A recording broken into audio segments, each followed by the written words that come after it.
Nagpa-print na ako nitong mga pang cupcake topper kasi yung team niya is sa Beauty and the Beast, si Belle. Kaya pag naggagawa ko ng pang topper talaga sa cake, sa cupcake, ang ginagawa ko, nilalagyan ko ng tape yung ibabaw. Kasi para nas matibay, nas glossy, nas maganda talaga. Tsaka kung sakaling baka mabasa, hindi siya masisira.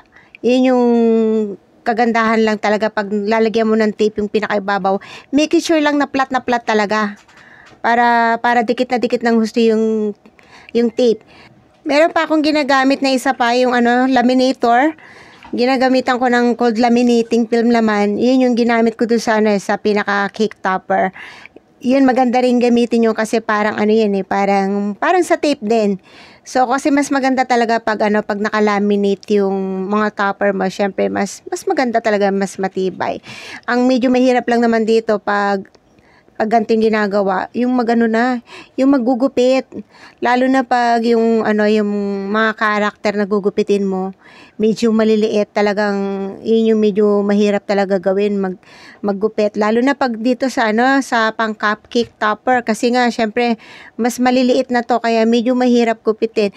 Kung ayaw mo naman maggupit, may nabibili rin naman ng mga topper sa mga baking supply or sa online, may mabibili niya na iba-ibang team ng klase ng topper, pwede ka rin naman bumili. Pero kung meron ka namang printer, pwedeng ikaw na lang din naman yung gumawa. Iba pa rin talaga pag DIY kumbaga, no?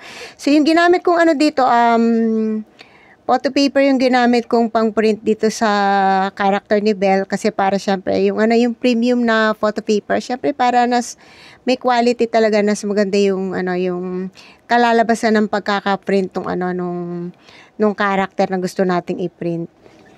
Pag sa ganito lang talaga, medyo tiyagaan lang din sa paggugupit. Lalo na ako, medyo malabo yung mata ko, kaya lang medyo nalilibang kasi ako Kumbaga yung naaaliw ako dito sa ginagawa ko habang nagugupit nitong mga cupcake topper. Pag natapos ko ng gupitin, bali yung pinakababa niya, pinakadulo, patulis ko ng ginugupit kasi syempre, para hindi na ako gumamit ng stick, patusok na, para itutusok mo na lang yan sa cupcake. So anyway, eto na yung cupcake ko, at yung flavor ng aking cupcake is mango chiffon cake, and then syempre kulay yellow kasi nga yung damit ni Belle, 'di ba? Kulay yellow. So ang gamit kong piping tip is 2D. Yung aking most favorite piping tip, yung 2D, kasi yun yung pang rosette, no? So anyway, eto na, nilagay na natin si Belle isa-isa dito sa ating cupcake. Meron po akong recipe ng mango cake. Ilalagay ko na lang din po yung link sa mga interesado po. Pwede nyo pong makuha yung recipe doon.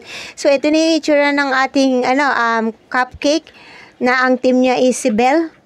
Kaya tinernohan ko talaga ng cupcake na syempre yung cupcake niya si Belle din, kasi para magka-turny yung cake niya tsaka yung kanyang cupcake. At sigurado ko talaga namang matutuwa yung aling maliit pag nakita niya yung kanyang cake at saka yung kanyang cupcake, kasi kahit ako natutuwa no? Kasi nga ang cute, tsaka napaka-bright ng color, no? Ang sarap sa mata tignan. Natapos ko rin at naitawid ko rin yung aking cake na ginawa despite of the bad weather talaga, na meron pong bagyo at sinamahan pa ng brown out.